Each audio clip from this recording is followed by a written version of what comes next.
Hello guys, I am निकी और आप देख रहे हैं अपने YouTube channel IQ students point. So guys, जैसे कि आप सभी स्टूडेंट्स को पता है कि हम पॉलिटिकल जो साइंस है उसका सिलेबस कंप्लीट करने के बाद देखने के बाद इसकी क्लासेस आज से स्टार्ट कर रहे हैं। इसकी जो हमारी फर्स्ट यूनिट है ये हमारे 2-4 टॉपिक्स में डिवाइड है, ठीक है, 4 टॉपिक्स में। आज की वीडियो में हम फर्स्ट वाला जो टॉपिक है meaning, scope and significance of the subject, इसको क्लियर करेंगे कि एक्चुअली में हमारा एडमिनिस्ट्रेशन है क्या। ठीक है स्टूडेंट्स, आप लोगों को इस बीच में कोई भी डाउट आए, कोई भी सजेशंस आए तो आप मुझसे कमेंट बॉक्स या टेलीग्राम चैनल पे बोल दिएगा, मैं वो आपके क्लियर कर दूँगी। Let's start. सबसे पहले हमारा आता है इंट्रोडक्शन। देखो, इंट्रोडक्शन की बात आई तो यहाँ पर ऐसी चीज़ बताई गई कि 1887 के बाद जो हमारा एडमिनिस्ट्रेशन है, पब्लिक एडमिनिस्ट्रेशन मतलब लोक प्रशासन, वो एक्चुअली में अस्तित्व में आया, मतलब एक्चुअली में सामने आया। लेकिन अगर 1887 में वो सामने आया तो फिर हमारे प्लेटो और एरिस्टोटल तो पागल थे, इन्होंने तो कुछ करा ही नहीं अपनी ज़िंदगी में। लेकिन ऐसा नहीं था। हमारा जो लोक प्रशासन था वो 1300-200 BC पूर्व, ये इतने टाइम पर ही सामने आ चुका था। बस जो एक्चुअली में एक्सेप्ट किया गया, लोगों को अपने होश आवाज़ में लोगों ने देखा, वो 1887 की बात है। ठीक है, तो इसी के साथ हमारे पंडित जवाहरलाल नेहरू जो हैं, उन्होंने ये बोला था कि पब्लिक एडमिनिस्ट्रेशन जो है ना, सिर्फ हमारी ज़िंदगी को सेफ रखने के लिए ही नहीं है, बल्कि हमारे सामाजिक परिवर्तन के लिए, मतलब सोशल चेंजेस के लिए, हमारी कल्चरल लाइफ के लिए, हर चीज़ के लिए बहुत हेल्पफुल है। हर चीज़ में ये हमारा पूरा साथ देता है। तो पब्लिक एडमिनिस्ट्रेशन जो है ना स्टूडेंट्स, आज के टाइम पे इतना इम्पॉर्टेंट टॉपिक बन चुका है, इतना इम्पॉर्टेंट टॉपिक बन चुका है कि इसके पीछे दुनिया भाग रही है। अब वो भागे ही भी क्यों नहीं, क्योंकि पॉलिसी मेकिंग यही करता है, इम्प्लीमेंटेशन यही करता है, इवैल्यूएशन यही करता है, नीतियाँ वगैरह सब कुछ यही करता है। तो ये वाली चीज़ है कि इतना ज़्यादा इम्पॉर्टेंट टॉपिक ये आज के टाइम पे बन गया है कि उसके बहुत सारे स्वरूप सामने आए हैं, बहुत सारे एनालाइज उसको कर दिया गया है, उसको अलग अलग डिवाइड करके देखा जाता है। और हमारे आज के टाइम पर जो मॉडर्न टाइम है हमारा, इसके अंदर जो मतलब एक तरीके से ये देखा जाता है कि राज्य के काम जो हैं वो व्यक्तिवादी होने चाहिए। व्यक्तिवादी का मतलब होता है कि खुद एक पर्सन, ठीक है, एक पर्सन का, उसमें ये नहीं देखा जाता कि उसमें सभी लोग शामिल हैं, उसके अंदर सिर्फ कोई एक पर्सन शामिल होता है। तो इन्होंने यहाँ पर ये बोला है कि राज्य के जो काम हैं वो व्यक्तिवादी होने चाहिए। ठीक है, ऐसा क्यों होना चाहिए? ताकि इंसान जब राज्य जो है वो ये देखेगा कि भाई मेरा ये काम है और मुझे तो करना है, तो वो उसको कंप्लीट करेगा। और फिर ऑब्वियसली बात है कि जब वो उसको खुद के लिए कंप्लीट करेगा तो पूरी सभी जनता के लिए, सब लोगों के लिए वो कंप्लीट हो जाएगा ऑटोमेटिकली। तो उसमें कोई भी सोचने वाली बात या वैसी कोई बात है ही नहीं। ठीक है, उसके साथ साथ तो यहाँ पर जो है पब्लिक और प्राइवेट एडमिनिस्ट्रेशन की जो बात चल रही है उसको अभी थोड़ी देर में साइड करके पहले हम इंट्रोडक्शन को क्लियर करते हैं। तो जी इन्होंने ये बोला कि राज्य का काम सिर्फ बाहरी और अंदरूनी जो प्रॉब्लम्स हैं उनको ही सॉल्व करना नहीं होता है, बल्कि सामाजिक, राजनीतिक, आर्थिक और सभी तरीके की जो प्रॉब्लम्स हैं उन सभी को सॉल्व करना होता है। अच्छा, ये चीज़ तो मैं आप लोगों को फर्स्ट सेमेस्टर से क्लियर कर चुकी हूँ कि राज्य जो है हमारा पूरी कंट्री को बोला जा रहा है, ठीक है। और ऐसा है कि नॉर्मली लैंग्वेज में राज्य स्टेट को बोलते हैं, बट राज्य पॉलिटिकल लैंग्वेज में कंट्री को बोला जाता है, तो बिल्कुल कंफ्यूज मत होइएगा। यहाँ पर ये बोला जा रहा है कि राज्य का काम सिर्फ अंदर और बाहर की प्रॉब्लम सॉल्व करना नहीं है, बल्कि अंदर के अंदर की भी, अंदर की चीज़ों को सॉल्व करना उसका काम है। ठीक है, स्पेशली डेमोक्रेटिक कंट्रीज़ के अंदर, और इंडिया एक डेमोक्रेटिक कंट्री है। राज्य इंसान के, उसके खुद की पर्सनालिटी के डेवलपमेंट के लिए काम करता है। ठीक है, जैसे कि कोई पॉलिसी बनी है, कुछ है, तो वो हम लोगों के लिए है ताकि हम लोग और इम्प्रूव कर सकें। ऐसा नहीं कि हम लोग और दबते चले जाएं या कोई और प्रॉब्लम क्रिएट हो जाए। तो जी ये वाली चीज़ फिर हमारे सामने क्या आई, इसके अंदर थोड़ी बहुत चेंजेस की ज़रूरत महसूस हुई। ठीक है, अब अगर आप लोग जैसे स्कूल टाइम से अपना शेड्यूल बना कर रखते थे कि आपके पास पर्टिकुलर 5, 6, 7 सब्जेक्ट, हद से हद 7 सब्जेक्ट होते थे, एडिशनल सब्जेक्ट्स आप साइड कर दो, जैसे पीटी है, ड्राइंग वगैरह वगैरह, ठीक है।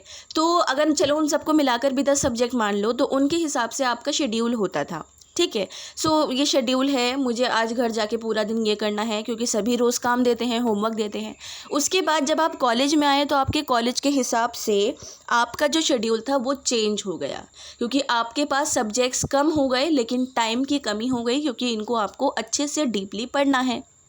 सो वही वाली चीज़ को यहाँ पर बताया जा रहा है कि इसके अंदर भी इम्प्रूवमेंट्स के लिए सोचा गया, देखा गया कि भाई इतना पुराना एडमिनिस्ट्रेशन हो चुका है, भाई अब इसमें इम्प्रूवमेंट करो, बहुत हो गया, पुरानी पुरानी चीज़ें चलते चलते ऐसा थोड़ी चलेगा। तो फिर इसके अंदर इम्प्रूवमेंट करने की सोची गई, और उसके अंदर थोड़ा बहुत टेक्निक्स का, इन सब चीज़ों का यूज़ करने के लिए भी बोला गया। सो इसके साथ साथ यहाँ पर ये वाली चीज़ देखी गई कि लोक प्रशासन का जो लोक शब्द है ना, जहाँ एक तरफ एक सार्वजनिकता, एक पब्लिसिटी को दर्शाता है, वहीं वो वर्ड एक बहुत छोटा सा भी है, ठीक है। लेकिन वो वर्ड छोटा ज़रूर है, बट वो पूरी दुनिया को, वो पूरे देश को अपने अंडर में ले रहा है। तो ये चीज़ बहुत नॉर्मल नहीं है, ठीक है स्टूडेंट्स। सो ये था हमारा नॉर्मली परिचय। अब हम आ जाते हैं कहाँ पर, हमारा नेक्स्ट टॉपिक प्रशासन का अर्थ। अब आते हैं मेन टॉपिक पर। तो जी प्रशासन जो है ना, प्रशासन 2 शब्दों से, 2 अंग्रेज़ी के शब्द हैं, उससे मिलकर बना है। Sorry I am so sorry. प्रशासन जो है अंग्रेज़ी का रूपांतरण है एडमिनिस्ट्रेशन, ठीक है।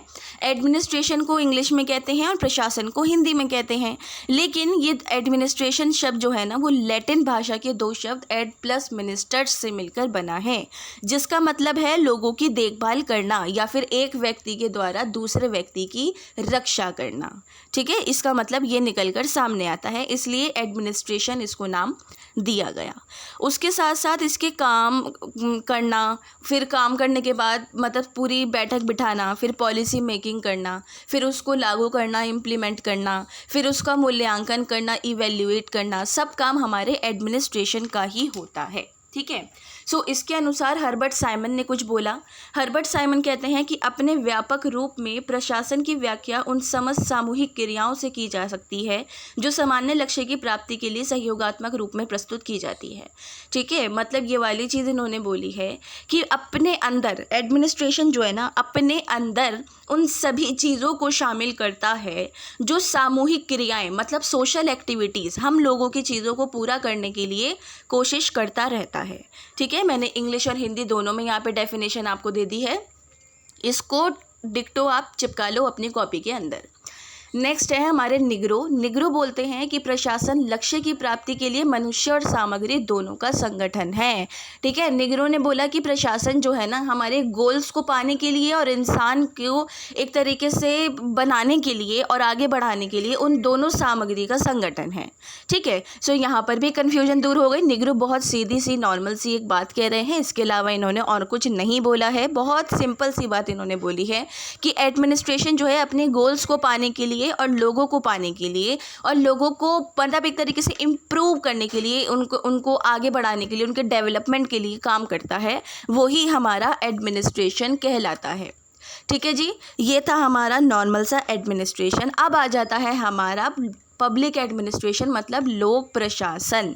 देखो लोक प्रशासन जो है 2 शब्दों से मिलकर बना, लोक और प्रशासन से, ठीक है। अब ये जो 2 वर्ड है ना, ये दिखने में तो बहुत छोटे से हैं, इन्नू से, लेकिन है नहीं, क्योंकि इन्होंने पूरे देश को कंट्रोल कर रखा है, हर नागरिक को कंट्रोल कर रखा है, हर नागरिक के अंदर की भी हर चीज़ को कंट्रोल कर रखा है, ठीक है। कि आप बोलो कि मैम ये क्या बात हुई, हमें तो समझ में नहीं आया, इसका मतलब ये है कि देश को कंट्रोल किया, नागरिक के अंदर की चीज़ों को कैसे कंट्रोल किया, ठीक है। जैसे रिलीजियस राइट्स मिले हुए हैं, तो रिलीजियस राइट्स के थ्रू भी आप लोग ज़्यादा ओवर नहीं हो सकते हैं, लिमिट में रह कर करते हैं, ठीक है। पॉलिटिकल राइट्स हैं, सोशल राइट्स हैं, उन सब के थ्रू आप एक लिमिट्स में होते हैं, तो वो चीज़ हमारा जो देश है वो निगाह में रखता है, ठीक है। सो यहाँ पर क्या बताया जा रहा है कि लोक प्रशासन जो है ना, वो 2 शब्दों से मिलकर बना। अब भाई बात ये आ जाती है कि इन दोनों शब्दों ने 2 तरीके के पर्सपेक्टिव को सामने रखा, और वो था हमारा व्यापक दृष्टिकोण और संकुचित दृष्टिकोण। ठीक है, अब व्यापक दृष्टिकोण को अगर हम बहुत सीधे वर्ड्स में समझें तो हमारा व्यापक दृष्टिकोण क्या है। देखो, व्यापक दृष्टिकोण में हमारी व्यवस्थापिका, कार्यपालिका, न्यायपालिका, मतलब 3 ऑर्गन्स ऑफ गवर्नमेंट जो हैं, जुडिशरी, लेजिस्लेटिव एंड आपकी एक तीसरी और उसका नाम मुझे अभी याद नहीं आ रहा, आएगा मैं आपको ज़रूर बताऊंगी। तो ये तीनों जो तीनों अंग हैं सरकार के, वो व्यापक दृष्टिकोण में रखे जाते हैं। और इसके जो फिलोसफर्स हैं उनका ये मानना है कि एडमिनिस्ट्रेशन इन तीनों पर ही चल रहा है, अदरवाइज़ वो नहीं चल सकता है। ठीक है, उसके अलावा हमारा संकुचित दृष्टिकोण जो है उसमें ये बोला जाता है कि भाई एडमिनिस्ट्रेशन को सिर्फ और सिर्फ कार्यपालिका चलाती है और कोई नहीं चला सकता। सारा काम कार्यपालिका का होता है, दैट्स इट। उसके अलावा कोई और अपना कुछ कर ही नहीं सकता है। सो व्यापक दृष्टिकोण के लिए कुछ डेफिनेशन। वाइट के अनुसार अपने व्यापक रूप में लोक प्रशासन के अंतर्गत वे सभी कार्य आ जाते हैं जिनका उद्देश्य सार्वजनिक नीतियों की पूर्ति अथवा उन्हें लागू करना होता है। ठीक है, इसका मतलब क्या आ जाता है, इन्होंने बोला, वाइट ने बोला कि भाई इसके अंदर ना वो सारी चीज़ें आ जाती हैं जिसमें सामाजिक हितों को पूर्ति के लिए, पाने के लिए और उनको लागू करने के लिए, इम्प्लीमेंट करने के लिए अपना काम किए जाते हैं। इसका मतलब क्या हो गया कि हमारी व्यवस्थापिका, कार्यपालिका, न्यायपालिका तीनों अपना काम कर रही हैं। व्यवस्थापिका कानून बनाती है, कार्यपालिका चेक करती है, न्यायपालिका उसके बाद उसको अच्छे से डीपली चेक वेक करने के बाद इम्प्लीमेंट करती है। ठीक है, ये काम है इसका।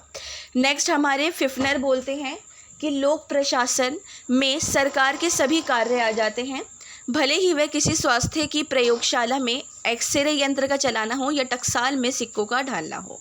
ठीक है भाई, इन्होंने बोला कि अब किसी भी जगह पर एक्सरे करना हो या फिर सिक्के बनाने हो, मतलब एडमिनिस्ट्रेशन के अंडर में सब कुछ आता है, छोटे से लेके बड़े से बड़े काम तक। ठीक है, गवर्नमेंट हॉस्पिटल्स होते हैं, गवर्नमेंट जगहें होती हैं, स्कूल्स हैं और भी सारी चीज़ें हैं, तो एडमिनिस्ट्रेशन के अंडर में वो सब कुछ आती हैं जिसको व्यवस्थापिका, कार्यपालिका, न्यायपालिका तीनों हैंडल करते हैं। इसके अलावा कोई और हैंडल नहीं कर सकता है। ठीक है जी, तो ये थे हमारे व्यापक दृष्टिकोण के पर्सपेक्टिव। अब आते हैं हमारे संकुचित दृष्टिकोण के पर्सपेक्टिव। विलोबी बोलते हैं कि भाई मेरे अनुसार व्यापक दृष्टिकोण और संकुचित दृष्टिकोण दोनों ही ठीक है, दोनों में कोई प्रॉब्लम नहीं है। इन्होंने दोनों पे चर्चा करी। फिर गुलिक और उर्विक का नाम स्टूडेंट्स हमेशा साथ आएगा, चाहे आप आगे के साल में पढ़ो या फिर अब पढ़ो, दोनों का नाम साथ ही लिखना। गुलिक और उर्विक जो हैं बोलते हैं कि लोक प्रशासन का वो भाग है जिसका संबंध सरकार से है, वह मुख्य रूप से उसकी कार्यपालिका की शाखा से संबंध है, वहाँ सरकार का कार्य किया जाता है।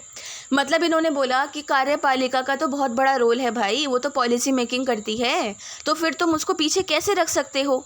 तो गुलिक और उर्विक कहते हैं कि लोक प्रशासन में सबसे ज़्यादा इम्पॉर्टेंट काम जो है हमारी कार्यपालिका का होता है।